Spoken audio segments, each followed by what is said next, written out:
Hello class. आज हम start करने वाले हमारा न्यू चैप्टर जिसका नाम है डिस्काउंट एंड कमीशन। थोड़ा सा इसके बारे में बात करते हैं कि डिस्काउंट एंड कमीशन क्या होता है। तो डिस्काउंट जो है, जब जैसे कि आप कोई चीज़ लेने जाते हो मार्केट से, या समझो कभी आप मॉल में गए हो या किसी भी शॉप में गए हो आप कुछ भी खरीदने के लिए, तो वहाँ पर जो शॉपकीपर होता है वो क्या करता है, आपको कुछ डिस्काउंट दे देता है। ठीक है, लेट से कि आपने कुछ 100 रुपये की चीज़ खरीदी, उसके ऊपर उसने आपको 10% का डिस्काउंट दे दिया। तो अब ये तो 100 रुपीज़ का है, इसके लिए आपको पता चल गया कि 100 रुपीज़ का 10% कितना होगा। जैसे कि आपने 6 में भी ये सारी चीज़ें की है, परसेंटेज वगैरह निकालना आपने 6 में भी सीखा है, 7th में भी थोड़ा बहुत आपने सीखा है। तो यहाँ पर आपको पता चल गया कि सीधा सीधा आपको 90 रुपीज़ उस चीज़ का पड़ गया प्राइस। ठीक है, अगर कोई इंसान या कोई शॉपकीपर ये परसेंटेज ना बोल के आपसे ये कहे कि मैं आपको 20 रुपीज़ कम कर दूंगा 100 रुपये में से, 20 रुपीज़ कम कर दूंगा 100 रुपीज़ में से, तो ऐसी कंडीशन में हमें ये नहीं पता चला कि उसने हमें डिस्काउंट कितना दिया। या समझो मैं अगर बोलता हूँ कि 100 रुपीज़ में से नहीं, 200 रुपीज़ में से मैं आपको 20 रुपीज़ कम कर दूंगा। अब ऐसी कंडीशन में हमें ऐसा लगता है कि चलो ठीक है ना, 20 रुपीज़ कम कर दिया, अच्छी बात है। पर हमने ये चीज़ नोटिस ही नहीं की कि उसने अभी भी कितने परसेंट डिस्काउंट दिया। तो फिर हम लोग क्या करते हैं, इसको परसेंटेज में निकालते हैं। तो जैसे कि अगर इसको आप परसेंटेज में निकालोगे तो सेम 10% ही होने वाला है। ओके, तो कई बार हमें डिस्काउंट जो है वो परसेंटेज में मिल सकता है, कई बार वो डिस्काउंट जो है हमें रुपीज़ में मिल सकता है। क्लियर है? तो दोनों भी कंडीशन आपके सामने आ सकती है। एक होता है कमीशन। कमीशन थोड़ा सा अलग चीज़ है। कमीशन मतलब क्या, कि अगर आप किसी कार डीलर के पास जाते हो ना, जहाँ पर आपको सेकेंड हैंड जो कार मिलती है ना, सेकेंड हैंड कार, या जिसको आप क्या बोलते हो, यूज्ड कार बोलते हो। अभी यूज्ड कार बोलते हैं उसे, पहले सेकेंड हैंड कार बोलते थे। थोड़ा सा मॉडर्न ज़माना आ गया तो आप मॉडर्न टर्म भी यूज़ करते हो। चलिए, तो आप जब यूज्ड कार लेने के लिए जाते हो तो वहाँ पर एक डीलर है जिसने अपनी एक शॉप ओपन करके रखी है।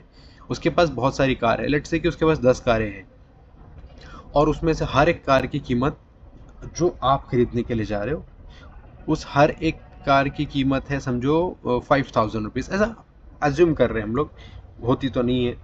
तो अब ये जब कार आप लोगे, कि आपको कितने की देगा, आपको दे सकता है 7000 या 6000, कुछ भी ऐसा, किसी भी अमाउंट में आपको दे सकता है।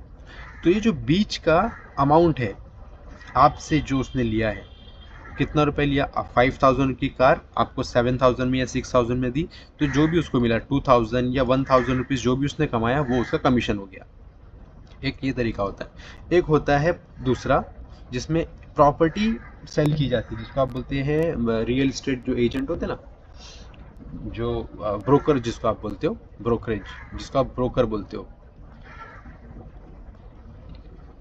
तो ब्रोकर क्या करता है, समझो ये कोई यहाँ पर एक घर है और यहाँ पर एक कोई पर्सन है। ठीक है, यहाँ पर एक घर है, ये घर इस पर्सन का है, पर इस पर्सन को घर बेचना है और इस पर्सन को घर ये खरीदना है। तो ये जो ब्रोकर है ये दोनों से मिलेगा और क्या कहेगा, दोनों से मिलकर ये कहेगा कि मैं आपका घर, इस ए पर्सन को कहेगा कि मैं आपका घर सेल तो कर दूंगा पर मुझे उसके बदले में कुछ कमीशन चाहिए। तो चलो उसने बोला कि मुझे 2% चाहिए, तो यहाँ पर डील डन हो गई। फिर ये ब्रोकर जो यहाँ पर आएगा और ये कहेगा कि मैं आपको घर दिलाऊंगा पर मेरा 2% उसमें फिक्स होगा। ये भी डन कर देता है 2% में, ओके नो प्रॉब्लम, मैं आपको 2% दे दूंगा, आप मुझे एक अच्छा सा घर दिला दीजिए। अब ब्रोकर इससे घर लेके इसको दे देगा और यहाँ से 2% लेगा प्लस यहाँ से 2% लेगा, टोटल हो जाता है उसके पास 4%। आप कितने का खरीदोगे, कितने का बेचोगे, मुझे उससे कुछ लेना देना नहीं है। लेट्स से उसने 100 रुपये का ये घर बेच रहा है और ये 100 रुपये में घर खरीद रहा है, तो इसको 100 रुपये में से 2% यानी कि 2 रुपीज़ किसको देना पड़ेगा, ब्रोकर को देना पड़ेगा, और इसको 100 रुपये के ऊपर 2 रुपये ब्रोकर को देना पड़ेगा। ठीक है, ये भी 2 रुपये देगा और ये भी 2 रुपये देगा, दोनों लोग 2-2 रुपये किसको देंगे, ब्रोकर को देंगे। ये हो गया उसका कमीशन। यहाँ तक बात समझ में आ गई? चलो अब देखो इसमें फ़ायदा किसका हुआ, इसमें फ़ायदा ब्रोकर का हुआ है, क्योंकि उसको कुछ भी नहीं करना पड़ा, बैठी बिठाए थोड़ी सी मेहनत की। कुछ भी नहीं करना पड़ा इसका मतलब ये नहीं कि कुछ भी नहीं किया उसने, थोड़ी सी मेहनत की, पता करा कि कौन घर बेचना चाहता है, पता करा कि कौन घर खरीदना चाहता है, और डील करा दी दोनों की। तो ऐसे करके ये पूरा का पूरा चैप्टर जो है वो आपका इसी बेस के ऊपर है। डिस्काउंट एंड कमीशन, मतलब कहीं पे डिस्काउंट मिल रहा है आपको, कहीं पे आपको कमीशन मिल रहा है। तो ये जो डिस्काउंट है या कमीशन है उसके लिए कुछ एक फार्मूला है। फार्मूला ये रहा आपका, selling price is equal to market price minus discount.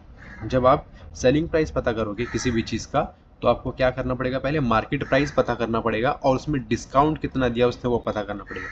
समझो मार्केट प्राइस उसने, मार्केट प्राइस मतलब या मार्केट प्राइस मतलब जो उसने परचेज किया ना वो प्राइस होता है, ठीक है। जो प्राइस परचेज, मैं अगर समझो 100 रुपये की कोई चीज़ खरीदता हूँ और उसको 105 में बेचता हूँ या 110 में बेचता हूँ, तो 110 रुपये मेरा सेलिंग प्राइस हो गया। आप इसको एमआरपी समझ के चलो। एमआरपी समझो मतलब एमआरपी है, वो सेल कर रहे हो ना, आप कितने में बेच रहे हो आपके ऊपर है।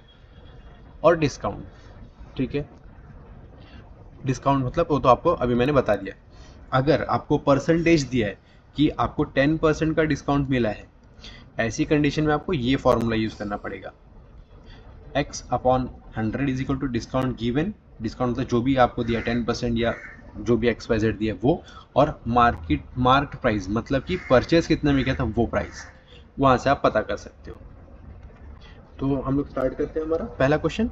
ओके चलिए, पहला क्वेश्चन है आपको, if marked price is equal to 1700 और सेलिंग प्राइस आपका कितना है 1540, अब आपको बताना है कि डिस्काउंट कितना दिया, ठीक है। आपको पूछा है कि डिस्काउंट कितना दिया, तो इसको हम लोग कैसे लिखेंगे, सबसे पहले हम लोग लिखेंगे गिवन लिख लेते हैं। गिवन सबसे पहले लिख लेना चाहिए, और बहुत अच्छा होता है, बाद में हमें कुछ कन्फ्यूजन नहीं होता अगर कि कुछ छूट जाए, ऐसा ना हो। गिवन में लिख लेंगे हम लोग मार्क्ड प्राइस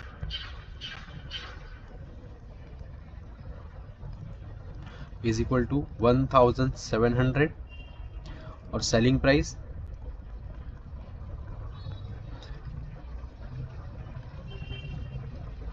1540। अब हमारा फॉर्मूला आपको पता ही है, डिस्काउंट अगर आपको पता करना है तो क्या करना पड़ेगा मुझे, सेलिंग प्राइस, फॉर्मूला मैं यहाँ पर लिख देता हूँ, selling price is equal to mark price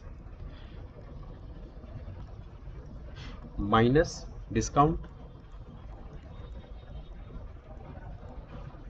okay, तो सेलिंग प्राइस, यस इस बार हमें सेलिंग प्राइस पता है, तो हम लोग यहाँ पर करेंगे क्या, सेलिंग प्राइस लिख लेते हैं।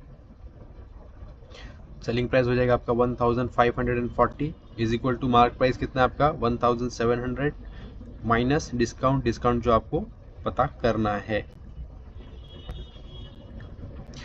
ओके चलिए, अब ये पूरा का पूरा टर्म उस तरफ चला जाएगा, है ना। या फिर आप एक काम कर सकते हो, ये डिस्काउंट उस तरफ भेज दो और ये जो है सेलिंग प्राइस जो है वो आप क्या करो, इस तरफ ले आओ डिस्काउंट के पास, सेम ही चीज़ हो जाएगी।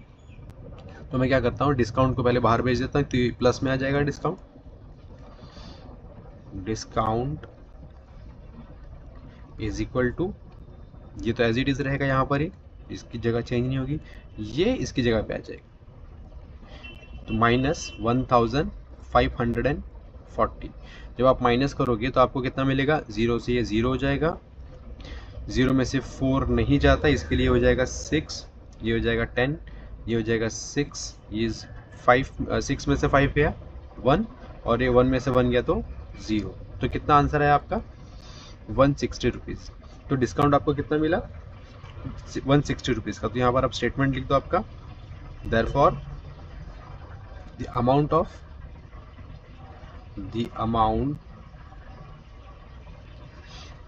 ऑफ डिस्काउंट इज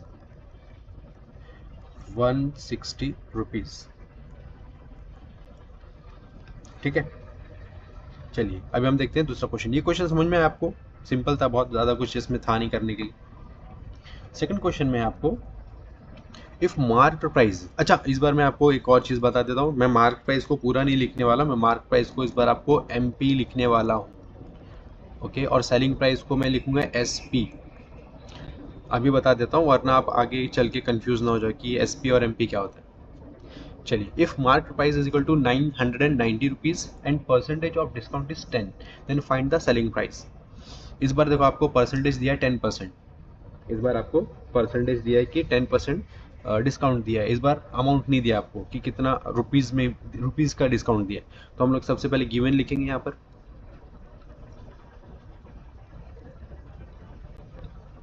मैं यहाँ पर शॉर्ट में लिख रहा हूँ इस बार MP इज इक्वल टू 990 और SP आपको फाइंड करना है, और डिस्काउंट इज इक्वल टू 10%। चलिए फॉर्मूला आपको पता ही है, तो हम लोग क्या करेंगे यहाँ पर पहले एक लेट कर लेते हैं कि लेट द परसेंटेज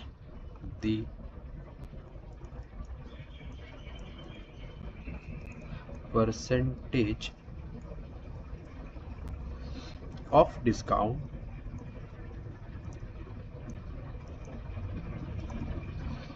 x। तो अगर x दिया है मतलब therefore x is equal to 10%, x is equal to 10%। Discount का क्या फॉर्मूला है? डिस्काउंट का आ जाएगा आपका mark price into x upon 100। Mark price कितना है आपका 990 रुपीज़, इंटू एक्स की वैल्यू क्या है आपकी 10 अपॉन 100। ये ज़ीरो कैंसिल, ये ज़ीरो और ये ज़ीरो कैंसिल, कितना रुपीज़ आया 990। 990 क्या है आपका 990 आपका डिस्काउंट आया है, हमने अभी तक डिस्काउंट निकाला था, है ना। अभी हम लोग क्या करेंगे, उसका सेलिंग प्राइस ढूंढेंगे। ये आपका डिस्काउंट हमने पता किया अभी तक कि उसको एग्जैक्टली कितने रुपए का डिस्काउंट मिला है, हमें परसेंटेज में बताया ना। देखो यहाँ पर आपको परसेंटेज में बोला है, देखो यहाँ पर भी लिखा है ना, सॉरी, यहाँ पर आपको दिया है कि परसेंटेज ऑफ डिस्काउंट इज 10। तो हम लोग ने सिर्फ अभी तक डिस्काउंट निकाला है। अब हम निकालेंगे कि अब एक्चुअली उसने जो बेचा है वो कितने रुपीज़ का बेचा है। तो फॉर्मूला आपका क्या है, सेलिंग प्राइस यानी कि SP is equal to mark price minus discount, और मार्क प्राइस कितना आपका 990 माइनस डिस्काउंट कितना आपको 99। तो आपका सेलिंग प्राइस कितना आ गया, सेलिंग प्राइस आपका आ गया 891। तो यहाँ आपका फाइनल स्टेटमेंट लिख दो आप, देयरफॉर दी सेलिंग प्राइस, अच्छा ये सेलिंग प्राइस इज 891। क्लियर है, सिंपल था, कुछ इसमें था नहीं, डिफिकल्ट नहीं था। बस हमने क्या किया, जब भी आपको परसेंटेज दिया जाएगा तो आपको उसको पहले अमाउंट में निकालना पड़ेगा कि वो एग्जैक्टली कितने अमाउंट का डिस्काउंट हुआ है। जैसे कि मैंने आपको एग्जांपल में स्टार्टिंग में बताया इंट्रोडक्शन में ही कि अगर किसी ने आपको 100 रुपये के ऊपर 10% का डिस्काउंट दिया, इसका मतलब उसने कितने रुपए का डिस्काउंट दिया, 10 रुपीज़ का। तो आपको क्या करना है, उस 10 रुपीज़ को 100 रुपीज़ से माइनस करना पड़ेगा, तब आपको क्या पता चलेगा, सेलिंग प्राइस। ओके, यहाँ पर भी सेम चीज़ हमने की। यहाँ पर हमने क्या किया, पहले हमने लेट किया कि x जो है वो 10% है, तो mark price into x upon 100, और उसके बाद मार्क प्राइस हमें पता था, x की वैल्यू हमने यहाँ पर लिख दी थी, और अपॉन 100 से जब आप करोगे तो आपको डिस्काउंट की एग्जैक्ट वैल्यू पता चल जाएगी। अब question number 3, if selling price is equal to 900, discount is 20%। इस बार डिस्काउंट बढ़ गया है, फाइंड द मार्केट प्राइस या मार्क प्राइस, मार्केट नहीं मार्क प्राइस। चलिए गिवन लिख लेते हैं फटाफट से। गिवन है आपका सेलिंग प्राइस यानी कि SP is equal to 900 rupees, और इस बार आपको डिस्काउंट जो है वो कितना दिया है, डिस्काउंट दिया आपको 20 रुपीज़, सॉरी 20% का, और आपको MP पता करना है, MP पता करना है। चलिए सेम तरीका जैसे हम लोगों ने question number 1 sorry question number जो 2 सॉल्व किया है, हम लोग इसको भी सेम तरीके से सॉल्व करेंगे। तो हम लोग क्या करेंगे, यहाँ पर लेट कर लेते हैं,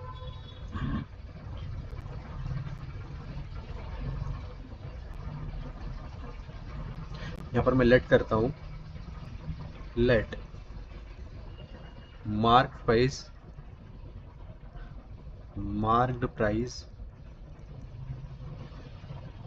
बी 100। मैं सोच, ऐसा मुझे नहीं पता ना कि मार्केट प्राइस कितना है, मैं बोलता हूँ कि एक काम करो, मार्केट प्राइस को 100 रुपीज़ ले लो आप, ठीक है। अगर मार्केट प्राइस 100 है और डिस्काउंट कितना है, डिस्काउंट कितना दिया है, डिस्काउंट गिवन है आपका 20%। तो अमाउंट ऑफ डिस्काउंट कितना हो गया, अमाउंट ऑफ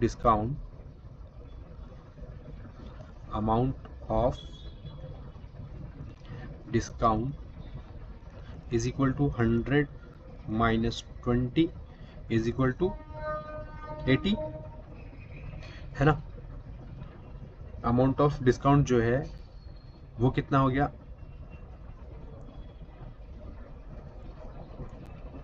सॉरी मैंने गलत निकाल दिया, अमाउंट ऑफ डिस्काउंट होगा यहाँ पर 20 रुपीज़ का, 100 में से 20, सॉरी मैंने वो गलत लिख दिया था। तो आपको अमाउंट ऑफ डिस्काउंट पता चाहिए। अगर अब हमें सेलिंग प्राइस पता करना है कि कोई चीज़ 100 रुपये की थी, उसके ऊपर हमें 20 रुपीज़ का डिस्काउंट मिला है, तो अब वो कितने की बिकेगी, तो सेलिंग प्राइस कितना हो गया उसका, selling price is equal to 100 rupees minus 20 rupees is equal to 80 rupees. तो उसका सेलिंग प्राइस आ गया 80 रुपीज़ का। अब हम चलते हैं एक्चुअल की तरफ, अब जो रियल में है ठीक है। तो यहाँ पर हम लोग कंसिडर करेंगे कि जो मार्केट प्राइस है वो है X, ओके। और यहाँ पर आपका सेलिंग प्राइस कितना है, selling price is equal to 900। ये एक्चुअल चल रहा है, ये अभी तक हमने लेट किया था, पर ये जो है ये लेट एक्चुअल है ये।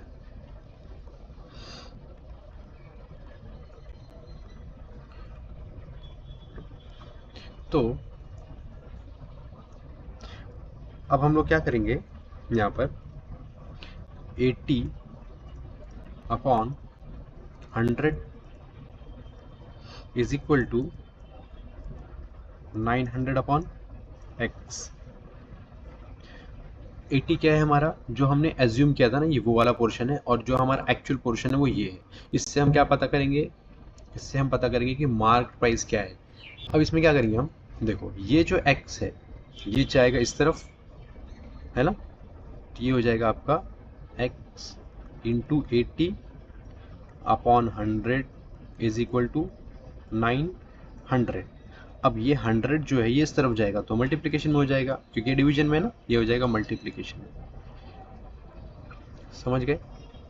अब मैं क्या करूँगा, ये जो 80 है तो यहाँ पर लिखता हूँ X is equal to 900 into 100 यानी कि 90,000 अपॉन 80। तो ये 0 और ये 0 कैंसिल हो जाएगा मेरा। 4 से पहले करके देखेंगे या 2 से करके देखते हैं पहले।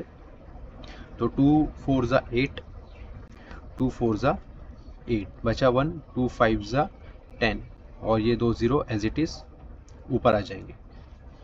नेक्स्ट फिर से 2 से करके देखते हैं एक बार। 2 2 ज़ा 4, 2 2 ज़ा 4, 2 2 ज़ा 4 बचा 1, यहाँ पर आ जाएगा 1, 2 5 ज़ा 10, 0 कैरी। सेम वापस से 2 से करेंगे तो 2 1 ज़ा 2, 2 1 ज़ा 2, 2 2 ज़ा 4, 2 5 ज़ा 10। तो x इज इक्वल टू कितना आ गया, 1125। ये हो गया हमारा मार्केट प्राइस। ये हमें क्या मिला, अभी हमें मार्केट प्राइस मिला, मतलब ये चीज़ इतने रुपए की थी, ओके। चलिए, यानी कि वो 1125 रुपये की चीज़ थी जिसके ऊपर 20% का डिस्काउंट दिया गया, जो हमें सेलिंग प्राइस मिला वो कितना मिला हमें, 900 रुपीज़ का मिल गया। ओके, चलिए अब हम देखते हैं question number 4। Question number 4, the mark price of the fan is 3000 rupees, shopkeeper give 12% discount on it. ठीक है, find the total discount and selling price of the fan. तो फाइंड करते हैं।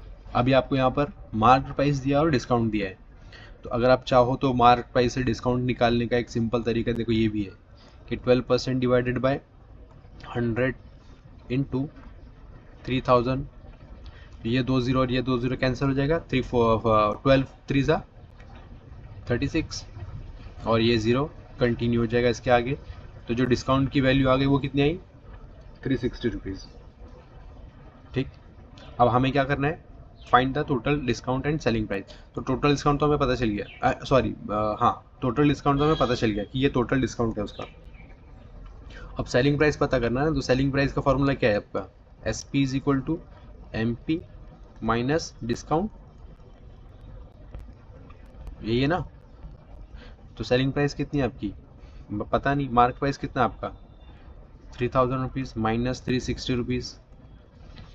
अब 360 रुपीज़, अब ये देखो यहाँ पर ये 0 से 0 तो सेम ही रहेगा, ये हो जाएगा 10, ये हो जाएगा 10, ये हो जाएगा 2, 6 में से 10 में से 6 गया बचा 4, 9 में से 3 गया बचा 6 और ये 2 एज इट इज़ आ जाएगा आगे। ये हो गया आपका ख़त्म कहानी,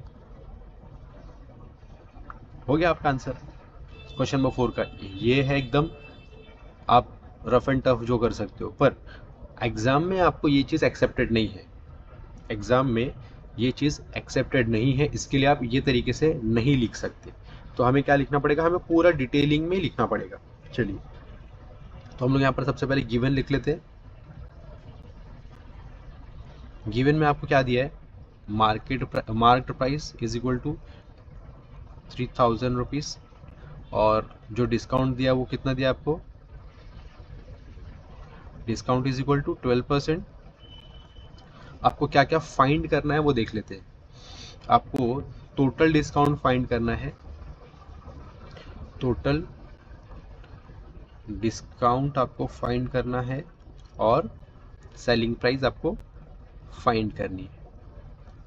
तो हम लोग इसको सॉल्व करते हैं, सेम करेंगे। पहले क्या कर लेते हैं हम लोग, एक काम करते हैं, लेट करते हैं,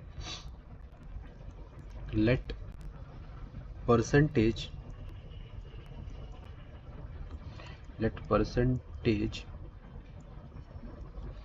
ऑफ डिस्काउंट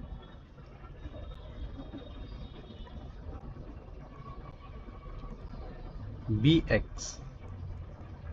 हाँ, कि हम लोग कुछ देर के लिए सोचते हैं कि चलो एक्स परसेंटेज है, हमें नहीं पता ना कितना परसेंट, तो हम लोग मान के चलते हैं कि एक्स परसेंट है। तो आपका एक्स इज इक्वल टू कितना है, 12%। तो आपका सबसे पहले क्या पता करना है हमें, डिस्काउंट, टोटल डिस्काउंट। तो यहाँ पर मैं लिख देता हूँ फर्स्ट नंबर, डिस्काउंट हम लोग पता कर रहे हैं यहाँ पर। ठीक है, तो यहाँ पर आ जाएगा आपका mark price into x upon 100, और मार्क प्राइस कितना आपका 3000 रुपीज़, 3000 इंटू 12 मतलब x अपॉन 100। अब ये 0 और ये 0 कैंसिल हो जाएगा, 12 3 ज़ा 36, 36 और ये 0 आगे एज इट इज़ लग जाएगा। तो ये हो गया आपका डिस्काउंट। अब हम लोग क्या करेंगे, सेकंड चीज़ पता करते हैं। सेकंड चीज़ में आपको क्या पता करना था, सेलिंग प्राइस है ना, selling price of the fan. तो हमें सेलिंग प्राइस यानी कि एसपी पता करना है। यहाँ पर मैं लिख देता हूँ सेलिंग प्राइस,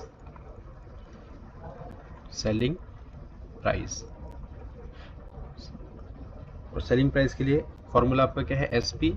मैं शॉर्ट में लिख रहा हूँ, आप पूरा लिखना, पर सेलिंग प्राइस यानी कि S P is equal to mark price minus discount. Mark price कितना आपका 3000 रुपीज़, डिस्काउंट कितना आएगा आपका 360 रुपीज़। अब जब आप माइनस करोगे तो आपको आंसर क्या मिल जाएगा, आपको पहले बताया ना मैंने, 2640। ये हो गया आपका क्या, सेलिंग प्राइस। अब आपका फाइनल स्टेटमेंट आ जाएगा नीचे, therefore total discount is 360 rupees and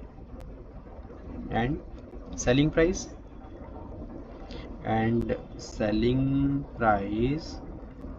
is ₹2640। अगर आप ये रुपीज़ आगे लगा दोगे तो ज़्यादा अच्छा रहेगा, ठीक है, मैंने पीछे लगा दिया था गलती से। चलिए, तो ये हो गया आपका फाइनल स्टेटमेंट उसका, कि आपको जो फ़ैन है उसके ऊपर टोटल कितना डिस्काउंट मिल रहा है। उसके ऊपर आपको डिस्काउंट मिल रहा है 360 रुपीज़ का, और जब आपको वो डिस्काउंट के बाद फ़ैन कितने रुपीज़ का मिलेगा, डिस्काउंट के बाद आपको फ़ैन मिलेगा 2640 रुपीज़ का, ठीक है। मैंने इसको यहाँ पर बॉक्स में डाल दिया ताकि आपको आंसर पता चले। ये हमारा डिस्काउंट है, ये हमारा डिस्काउंट है, इसको भी मैं बॉक्स में डाल देता हूँ, ठीक है। तो अभी हम लोग 4 क्वेश्चन करते हैं, 4 क्वेश्चन हो गए हमारे, बाकी के जो बचे हुए क्वेश्चन है हम लोग वो नेक्स्ट लेक्चर में करेंगे, ओके। चलिए, इसमें अगर आपको कुछ भी डाउट वगैरह है तो आप कमेंट में मुझसे पूछ सकते हो। चलिए, थैंक यू।